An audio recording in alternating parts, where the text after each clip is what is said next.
राकेश जी और अनिल जी के पास आऊंगी। राकेश जी, आपको क्या लग रहा है, अब ये पूरी आपने जनरल रिटायर्ड मेहता साहब को सुना, विंग कमांडर हनुमाचार्य को सुना, एक इंटरनेशनल अफेयर्स एक्सपर्ट को भी सुना, और आप हमने इस प्लेटफॉर्म पर बाइट को पूरी तरह से क्या बोला उन्होंने वो भी बताया, और जो क्लिप वायरल हुई है उसके बारे में भी बताया। क्या लग रहा है, क्या ये कहना सही होगा कि ऑपरेशन सिंदूर केवल और केवल एक दिखावा था और कोई बदला बदला नहीं लिया गया है, ये एक राजनीतिक आडंबर था एक तरीके से? देखिए नीलू जी, मैं ये तो नहीं कहूंगा कि राजनीतिक आडंबर था या दिखावा था, लेकिन एक चीज बड़ी साफ साफ दिखाई दे रही है कि भारत की सरकार ने इस ऑपरेशन के बाद और इस ऑपरेशन के पहले जो परिस्थितियां इस देश के सामने बनाई, दुनिया के सामने बनाई, उससे मामला संदिग्ध हो जाता है। और मोदी जी के बारे में मोदी की पार्टी खुद कहती है कि मोदी जी हैं तो मुमकिन है, तो मोदी जी हैं तो ये मुमकिन हो सकता है जो आप कह रहे हैं कि ये दिखावा भी हो, ये एक ढकोसला भी हो। लेकिन जिस ढंग से विदेश मंत्री का जो बयान जिसका जिक्र कर रहे हैं और जिसमें हमारे जनरल साहब द स्टार पर अटक गए थे, वो बहुत महत्वपूर्ण है। मुझे लगता है कि जयशंकर साहब बहुत निर्दोष आदमी है, बहुत निर्मल आदमी है, वो कुछ छुपा के नहीं रखना चाहते। और उन्होंने सोचा, जैसे मुगल काल में युद्ध होते थे तो यलगार होता था तो पहले कहते थे कि सावधान, हम आ रहे हैं, चढ़ रहे हैं आपके ऊपर चढ़ाई करने। वो उस तरह से उन्होंने सब कुछ किया, लेकिन इसको भी छुपा के रखा, बताया नहीं। बताया तब जब भारत सरकार के ऊपर ये आरोप लगने लगा कि ये जो सीज फायर हुआ है उसमें उनकी भूमिका, भारत सरकार की कोई भूमिका नहीं है, उसमें यूएस की भूमिका है। तब ये रहस्य उद्घाटन किया कि हमने तो उनको कहा था कि हम आप तो केवल आतंकी ठिकानों पर हमला करने वाले हैं, आपकी सेना से हमें कोई मतलब नहीं है। और जब उन्होंने रिटेलिएट किया होगा तब हमने उनके सैनिक ठिकाने पर हमले किए। उसमें हमारा क्या नुकसान हुआ ये भी आज तक किसी को मालूम नहीं है। सरकार हर चीज को छुपाना चाहती है। तो ये न तो खुदा से डरते हैं, ना ये जनता से डरते हैं। जनता जनार्दन होती है और सबके सामने लगातार झूठ बोलते चले जा रहे हैं। अब जो फजीयत हो रही है उसमें ये तय कर पाना मुश्किल है कि सच कौन बोल रहा है। माननीय प्रधानमंत्री ने आज तक सार्वजनिक रूप से हमारे ट्रंप साहब के दावे का खंडन नहीं किया, नंबर एक।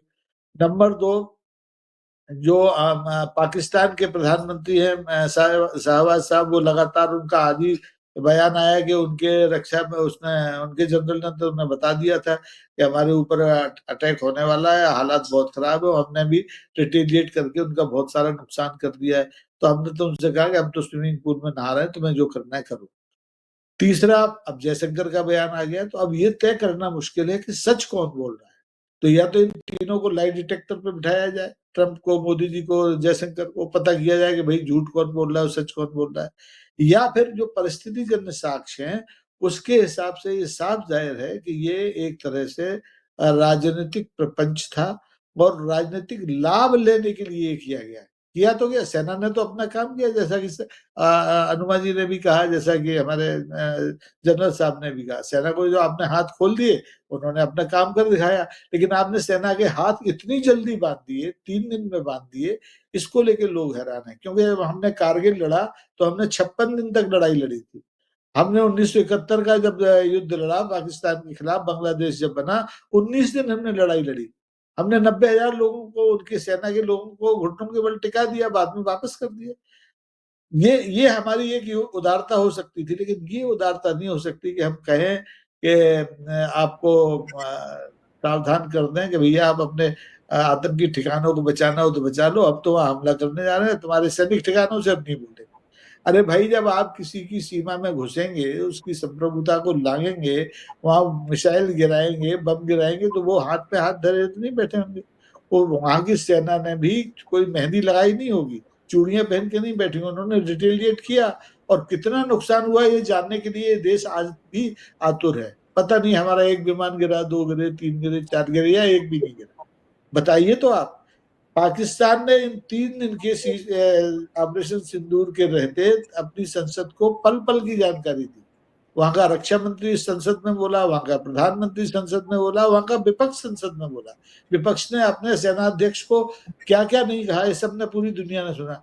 लेकिन भारत जैसे बड़े देश में, जहां संसद से बात करनी थी, देश से बात करनी थी, वहां ये कदम उठाए नहीं गए। तो जाहिर है कि दाल में काला है। या पूरी दाल ही काली है?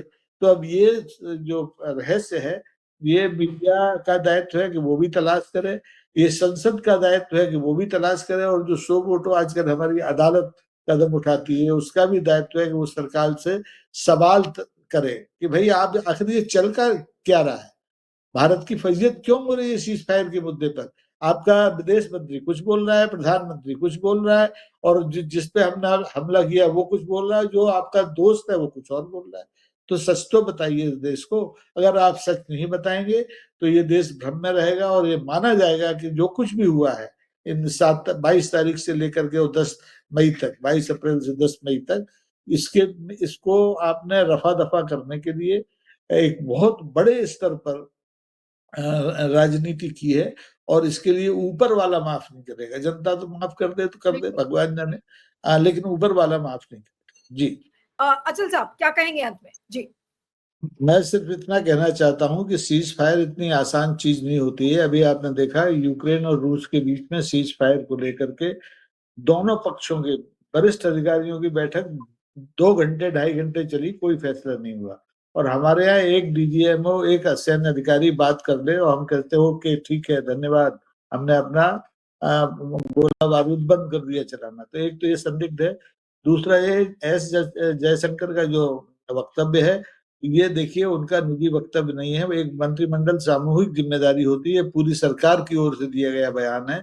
इसलिए इस अपराध के लिए अगर ये हुआ है सचमुच के पाकिस्तान को पहले से आगाह कर दिया गया, इत्तला दे दी गई, तो एक बहुत बड़ा वाकई में ब्लंडर हुआ है। और इसके लिए या तो सरकार के जो मुखिया हैं वो देश से माफी मांगे, और या फिर अपनी गलती को छुपाने के लिए देश को लगातार युद्ध में झोंकते जाएं, जैसा कि लग रहा है कि अभी 40,000 करोड़ का आपात बजट रक्षा मंत्रालय को स्वीकृत किया गया है। यानी इनकी नीयत यह है कि जब तक देश में चुनाव होते रहे, सीमाओं पर तनाव बना रहे, युद्ध होते रहे, तो इसको रोके जाने की जरूरत है, और ये देश की जनता और विपक्ष ही मिलकर रोक सकता है। ट्रंप साहब इसको नहीं रोक पाए। बिल्कुल। अब जो लोग सवाल खड़े कर रहे हैं अनिल जी, उनको या तो अरेस्ट किया जा रहा है या तो चैनल्स बंद किए जा रहे हैं, क्योंकि उनको लग रहा है कि ऑल्टरनेट मीडिया पर अगर ये आवाज उठ रही है तो ऑल्टरनेट मीडिया को खत्म कर दो। लेकिन क्या ये कहना सही होगा कि ऑपरेशन सिंदूर के नाम पर केवल राजनीतिक आडंबर हुआ है, और ऑपरेशन सिंदूर में भारत भले एक्सेप्ट करे या ना करे, लेकिन कहीं ना कहीं हम पूरी तस्वीर में विफल होते हुए नजर आए?